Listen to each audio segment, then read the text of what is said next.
You are now tuned in to Dear Shamica, the podcast, where I am your host, Shamica Baxter. On this show, we challenge perspectives.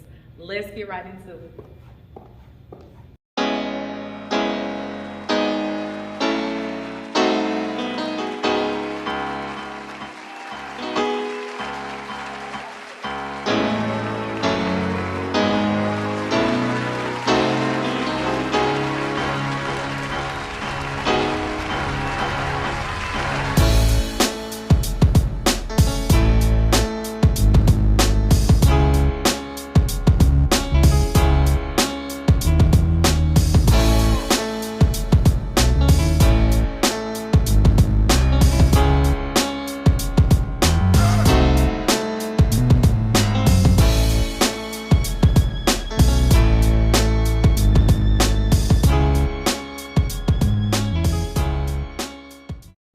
Hi, my name is Shamica with Dear Shamica, and we have a special guest today, Ladell Beeman. He's with the Heal the Hood Foundation. Ladell, what is the Heal the Hood Foundation? Well, we always have to have a disclaimer. Sure. So hood, when we say heal the hood is a suffix is at the end of words like brotherhood, fatherhood, sisterhood, motherhood, neighborhood. Everybody has a hood, and so our whole mission is to be able to use the arts to as a weapon to be able to heal those hoods where a lot of people have had incidents in there. Because if you have an issue in your adulthood, and a lot of times it's a reflection of what happened to you in your childhood. Wow. So Heal the Hood is about being able to reach and tap into the sum total of a person's experiences. And a lot of times it's through trauma, and so that's what we're there to heal, and we just use the arts to be able to do that. Okay, so how long have you guys been around? Heal the Hood as an official organization, we got our 501c3 probably about 13 years ago. Okay. But before then, we were going around, we had a ministry called the Vision Team Outreach Ministries. It's strange because we were doing a lot of ministry before we took on the banner of a not-for-profit. And so we had the Vision Team Outreach Ministries, which was like in '98. And then we graduated into what's called the Wake Up Tours, which we do to this very day inside of schools. And all of that kind of blossomed into Heal the Hood Foundation as our not-for-profit. So we're almost probably about a little bit over, almost 20 years old. Wow. So what made you create the Heal the Hood Foundation? Were there any co-founders? Did you do it by yourself, and why? Yeah, well, basically, it was me that started because it was I'll never forget, it was 2006. And we were looking at the news, and then it just popped up. It was January 11th, and I'll never forget to say it. It's January 11th, 2006, and there's been a murder for every day of the new year. And that particular year, the murders continued all for every day into the summer. There was somebody being killed every day in Memphis up until the summer. And one of my friends asked me, he said, "Well, what are you going?" He said, "What are your ideas? What are you going to do?" I said, "You know what?" I said, "We need to heal the hood." And he said, "That's it." He said, "There you go." And from that moment on, 2 years later, we ended up getting our 501c3.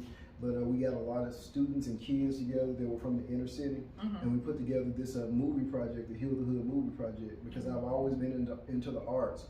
But the strangest thing is that we did a red carpet for that movie premiere. When we did the red carpet the following year in 2007, April the 19th, I'll never forget it. We did it at the Malco Movie Theater downtown, and we filmed, it's just inner city kids. And we had about a little bit over 2,000 people in the premiere. And so we booked for 3 showings, but people were sitting on the floor in the movie theater, so it was a fire hazard. And so the manager gave us another additional screening. And at the same time, coincidentally, we packed out Isaac Hayes because that was the after party. But here's the historic moment. I'm gonna give you the exclusive. The historic moment is that we actually, Hustle and Flow had premiered there a week or 2 before. We beat out the showing of Hustle and Flow.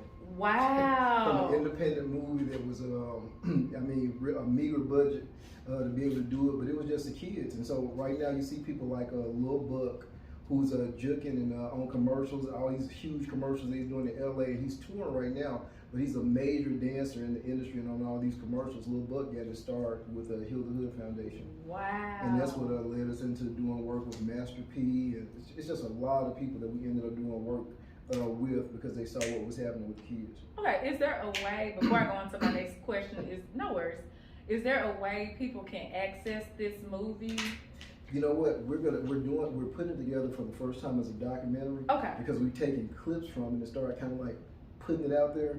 But in April the 19th of this year, it's going to be available so that people can see it. So it's going to be our anniversary. It's going to be we call it our 14th year anniversary. I think it's 14. And we're going to put that movie out then. It's never been seen before by anybody else other than the people that was in the showing. And we're going to put it on that date. Okay. And what is the age range of the participants in the Heal the Hood Foundation? So how old do you have, or how young? If you can come out of your mama, we get you. No, but from the mom, Are you serious? yeah. Well, we take kids because we got a whole. That's another story. We got a whole children's book series, and we're really into creating animation for kids and stuff for little small kids. But we take they can walk into the program. We take from 6 years old all the way up until 24-year-old. Whoa. Plus we have parents. We do have a parent support program. So it's like really it's kind of like limitless as far as the age participation because anybody can participate. Absolutely. As far as the parents program, what does that look like? Can you explain? We call it parent support program. And the reason why we call it parent support program, I don't have any children.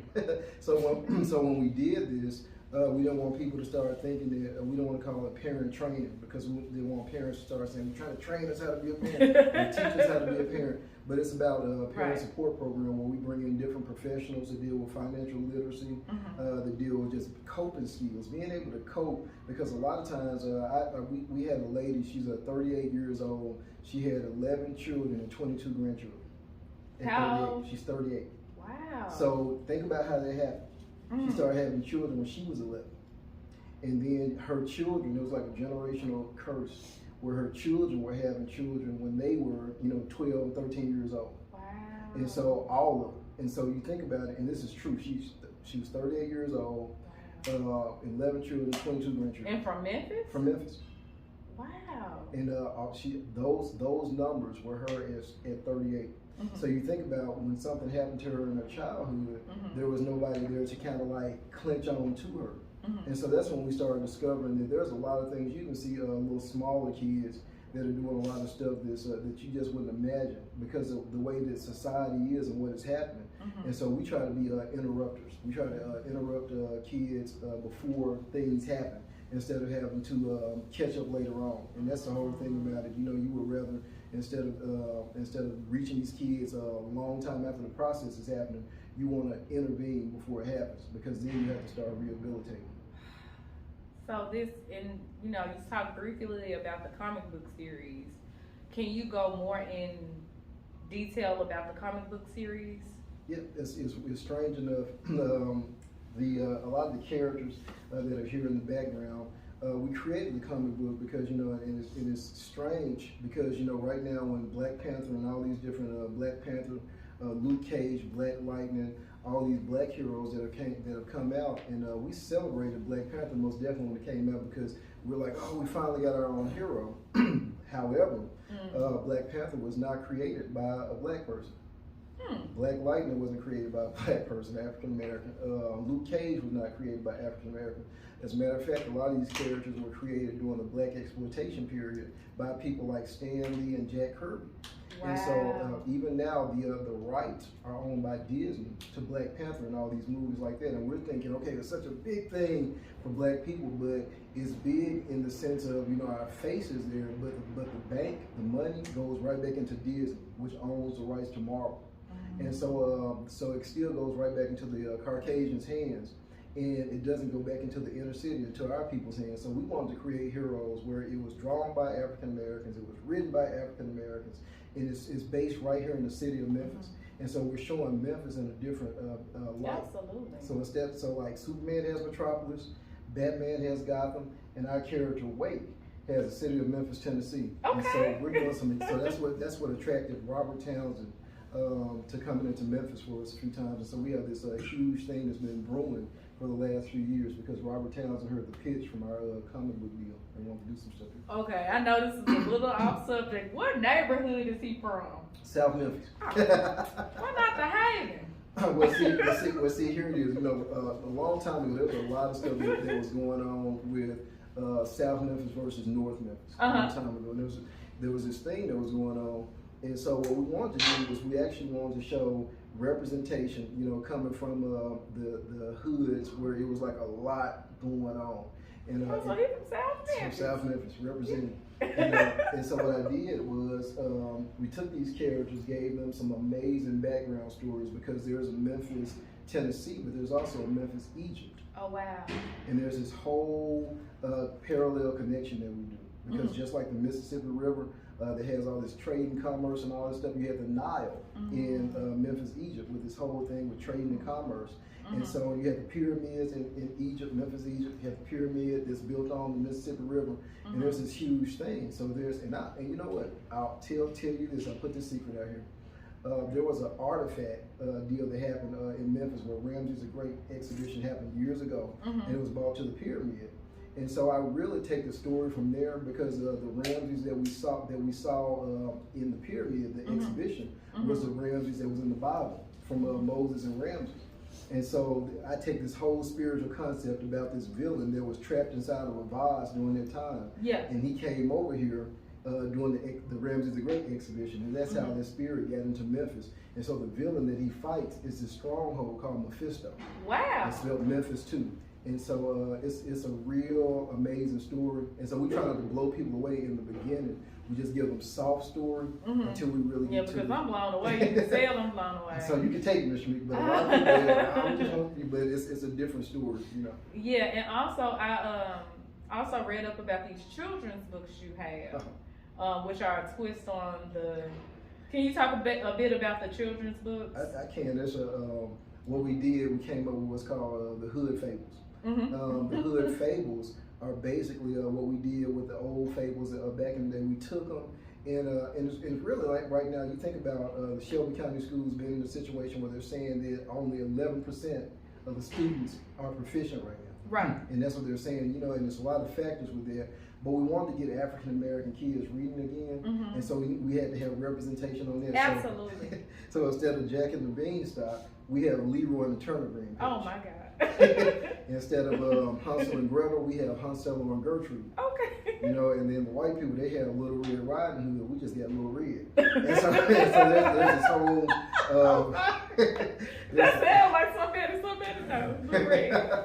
But we just had this whole concept, and you know, all of the stories began like this: once upon a time in a hood not too far away from you. I loved it. And we deal with the same, you know, a lot of the characters, their stories run through each other. So you'll see Lil Red interacting with Leroy from Leroy the Turnipgreen Patch, and all of them kind of run past this mom and pop store. Yeah. They sell cold cuts and stuff. And see, people don't know about the cold cuts. They would cut and say, I need $3. They sell Circle D sausages. See, yeah. But you'll see all that stuff being bought back in the Hood Fables and stuff. So that it makes it relatable. Yeah, it's very funny and very hilarious, and but there are morals to all those stories, and so it's something that will make the like if a kid, the mom would say, "Hey, you need to go over there and read," and the kid is reading, they say, "Well, they over here talking about some neck balls. What's it?" And then so the mom says, "They ain't talking about no neck balls," and then let me see what you're talking about.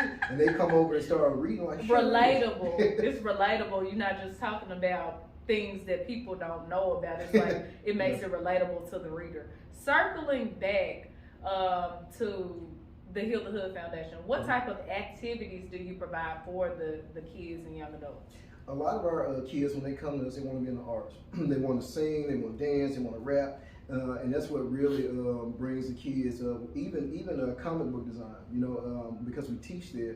We teach comic book art and illustration, so kids can learn about that. Singing, dancing, acting, rapping, recording.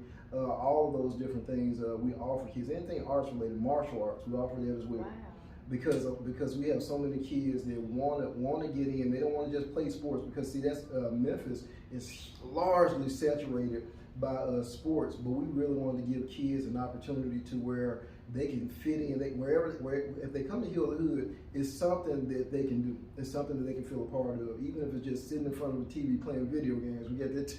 Yeah, I heard you get beat a lot. Well, see, now the kids say that I'm cheap in the video games, but I'm old school, and so that's what people say when they get beat. Well, see, they call what I'm doing spamming, but I'm telling you, you have to see the videos to actually see who's winning because I'm telling you, see, they leave here with their feelings hurt. I tell them a lot of times, you know, if they parents with it, their parents can come up here and get it too. And so because so I'm gonna get my dad. It don't matter, bring them. And so we got the controls, we got the stuff up here happening, but we really base the foundation around meeting people where they feel comfortable at. And we also have an opportunity to really take the gospel, because we do that in our books, our comic books. There's a subtle way that we're able to introduce the gospel to kids, and so we do that in a very, very profound way, I think. And so the foundation is just set for that. So we have summer camps that we offer. In summer arts camps, we have Evolution School of the Arts, where kids can actually start learning how to get experiential learning credits for college by learning how to do a lot of these production acts, and learn how to do a lot of stuff that people are looking for, because that's one of the problems. A lot of kids that leave Memphis or when they graduate, they're not these non-traditional jobs that these kids are looking for, and Memphis doesn't have it, so they exit. And so that was one of the reasons why we formed a really great relationship with Robert Townsend and Kingdom Ivory-Wayans, because when they stayed here, they were like, well, where are the people that are gifted or crafted to do this? And we didn't have, they spent 3 days looking for it. Because there's a lot of people that may say that I'm a cinematographer, but their video skills are for weddings. So you think about it, there's a difference between a videographer and a cinematographer. Right. Everybody can't just pick a camera and say, I'm gonna shoot a movie.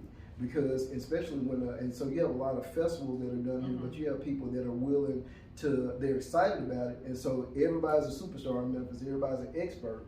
And so what we try to do is most definitely, because I'm still learning. So when I have a Robert Townsend or a Kingdom Ivory-Wayans, I'm listening, because I grew up on a Meteor Man, as you can see.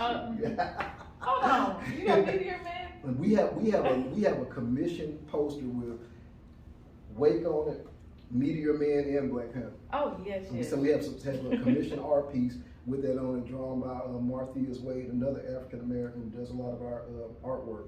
And so when they came into town, they literally showed us how to upscale Memphis in 3 days based on their expertise in the industry. And so that's the stuff that we want to offer and bring people in Memphis. So what about the trouble youth, the ones that their parents throw their hands up and say, I can't do nothing else with him, I'm done with them, or I'm done with her.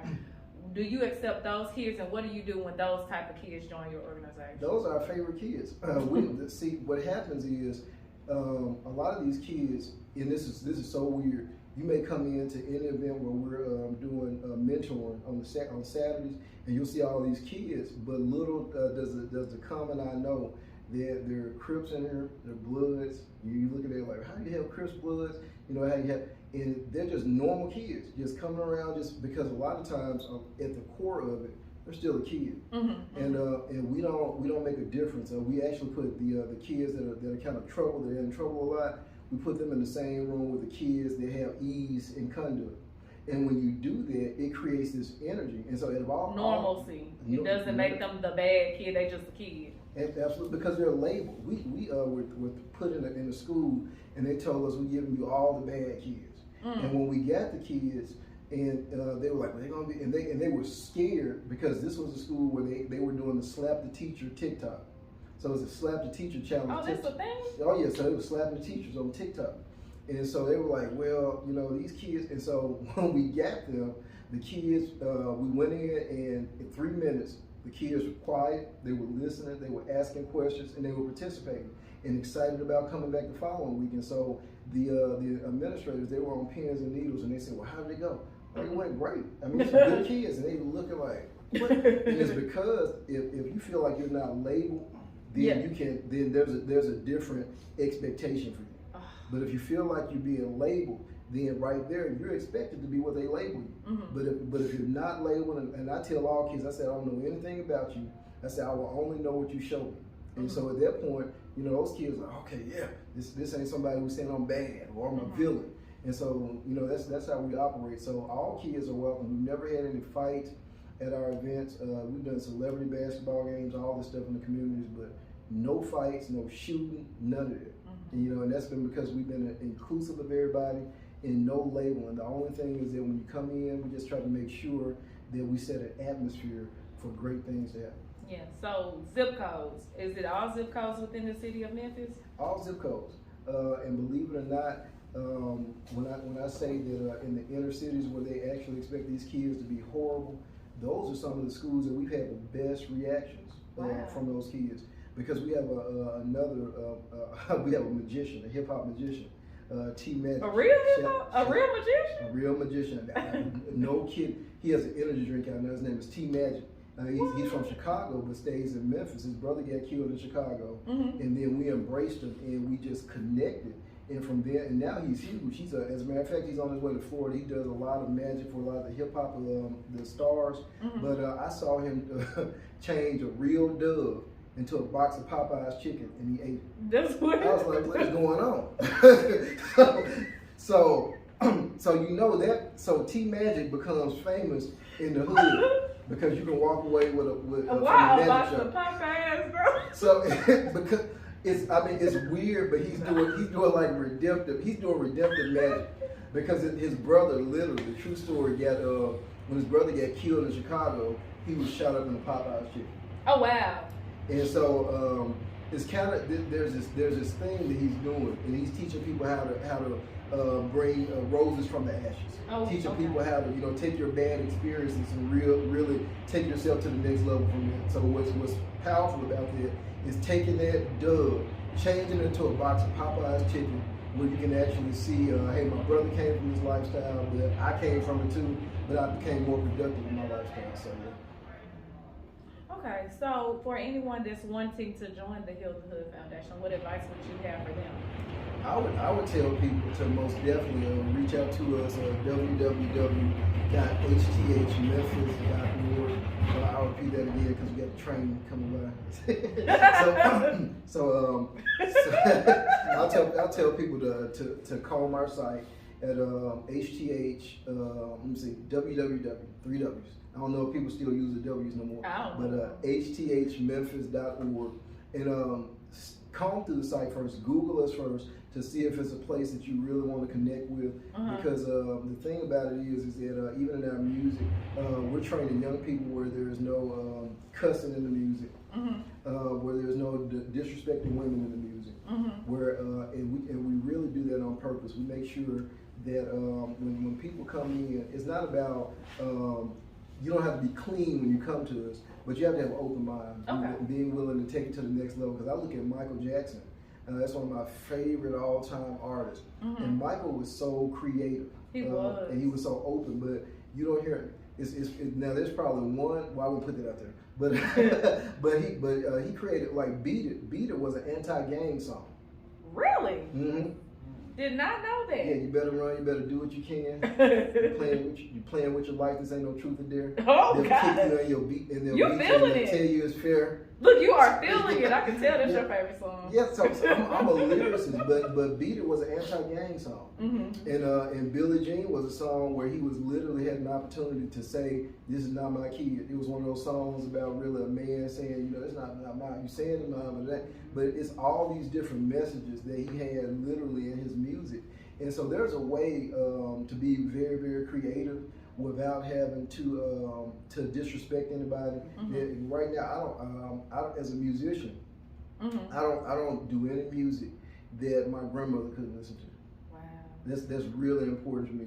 And I don't do any music that when I get married, my wife or my girl, she can't, it's like you vibe into this song calling you a beat. And because Neil just said something about this. He said that there are a lot of women that are dancing to these songs being called a B and all this type of stuff. He said the men are smiling or whatever. And they are? Yeah, because they're like, I'm going to make another one. She liking this. I'm going to keep, because you think about it. All the guys make music right now, to pull in a certain audience. And the thing about it is, it makes it easy for them if they're already tenderizing a woman by disrespecting her. And so now, tenderized. Yeah, I've never heard it. They're already tenderized. So now, when you get in that situation, he's already created this narrative. Is already created through the music. And no disrespect to any African American that's making music, but because the people who own the radio station, they're not black anyway. The one that owns mainstream, and so they're putting music out there to target. You never hear any white people disrespecting women in their music. You don't hear the Chinese or Asian. None of them are disrespecting and talk. None of them do that. But we're the only race of people that do that. And so when you think about the culture and what's happening in our culture, it's amazing to see that. So as an organization, we just challenge people to have an open mind. You don't have to stop doing nothing. I mean, even if you smell like whatever, they won't care about none of that. But just have an open mind to be able to see how we can take this to the next level. Okay. And you guys do have a pledge. What's your favorite line from your pledge? My mind is the portal to my dreams. I will not trust my future in the hands of anyone else because I only have one life to live. That's one of the favorite lines on the Wake Up to a Pledge that we have kids repeat, because that's it. You think about that. Your mind is the portal to your dream. And so that's it. And I will not trust my future in the hands of someone else. That's what we really drill into kids, because they get around a lot of their friends, and the next thing you know, the very baby that their mother created is so far away from what they were when they were first born because of the people that they associate themselves with. So we're really careful about what we're saying to kids, but we have them repeat that pledge so that they can get that on the inside. Okay, and also you guys have a center in development. I'm going to ask a couple more questions and we'll wrap things up. You have a center in development. Could you talk briefly about that center? Yes, it's called the Hero Empowerment Center. We want to have a home for these heroes, and I saw something in Disney. It's like pulling Universal Studios out of Disneyland and placing it smack dab in the middle of Hickory Hill. And so that thing has everything. It has a 4D immersive theater in it. We're working on something with NASA to do an anti-gravity ride here in Memphis, where kids gonna be floating around and all types of stuff. They ain't gonna want to come home. And so we have an urban garden on top of the building where we're gonna be growing vegetation in the community, a super gym. We got a sound stage where we're gonna be doing state-of-the-art movies, gym facilities where people can work out, play basketball. We have museums, the Museum of Hip Hop, the Museum of Heroes. We have those museums in there, and retail stores, a whole lot of stuff. But the whole building, when you walk in the holograms. And so there's a lot of holograms around, a lot of artsy stuff that is happening, even an upscale restaurant that's a part of that. And I just named probably half of it because there's more than that in there. And so you have an opportunity to be a kid. Again, Arcade of Champions is in there, where we'll be attracting E3 gaming, because we're going to be doing a lot of hosting a whole lot of gaming championships, gaming tournaments in there, and big tournaments where you can walk away winning $200,000, $300,000. You know, so we're bringing that into the city of Memphis. Okay, that's cool.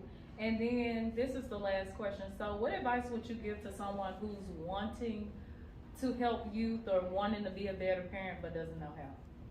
My thing is get with mentors, because one of the things I tell people all the time, you can never go higher than your circle.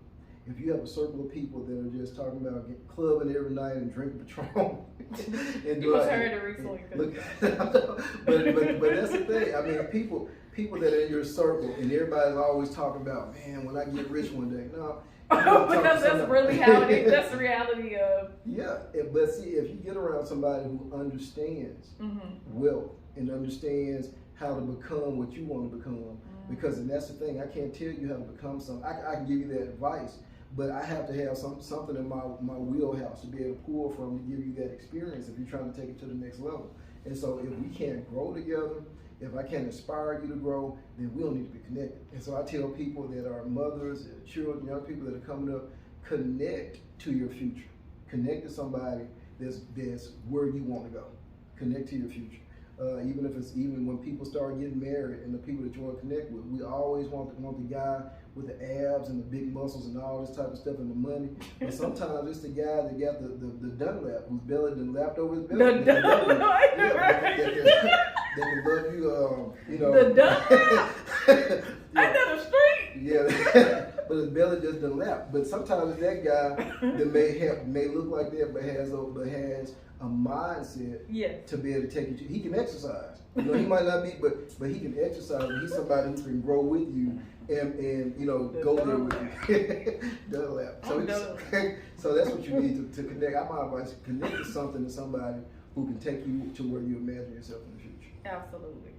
Well, thank you, Liddell. Thank you so much for shedding light on the Heal the Hood Foundation. You guys heard it. If you have children who you think would benefit from this program, can you plug in one more time how they can access your information? www, if you still use them, .hthmemphis .org, or you can reach us on all our social media platforms. Look up Heal the Hood Foundation on Instagram.